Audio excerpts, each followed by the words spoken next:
पढाइतिर कहिले पनि दिएन ध्यान स्कुल जाने डेली तर लिएन ज्ञान हाम्रो लुक त्यति दामी हाम्रो सर पनि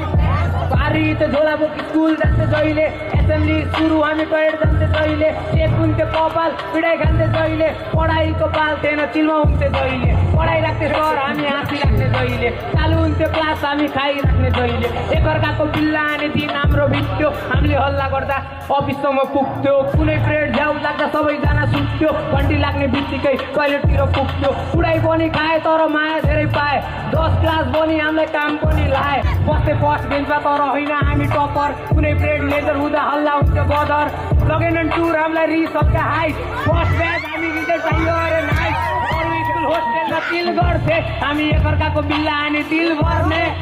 सामाजिक आउँदा फेरि नित्याउँथे डर लाग्थ्यो कतिलाई याद गर्थे नेपाली पिरियड सबैभन्दा बेस्ट लाग्थ्यो इङ्ग्लिसको होमवर्क सबैले नै सारी राख्थे साइन्सको के कुरा गर्ने जहिले हल्ला भइराख्थे साथीहरू साथमा स्कुल लाइफ चलिरहेको केटाहरू साथमा हाम्रो थियो सानो पढाइतिर कहिले पनि दिएन स्कुल जाने डेली तर लिएन ज्ञान हाम्रो लुक त्यति दामी हाम्रो सर पनि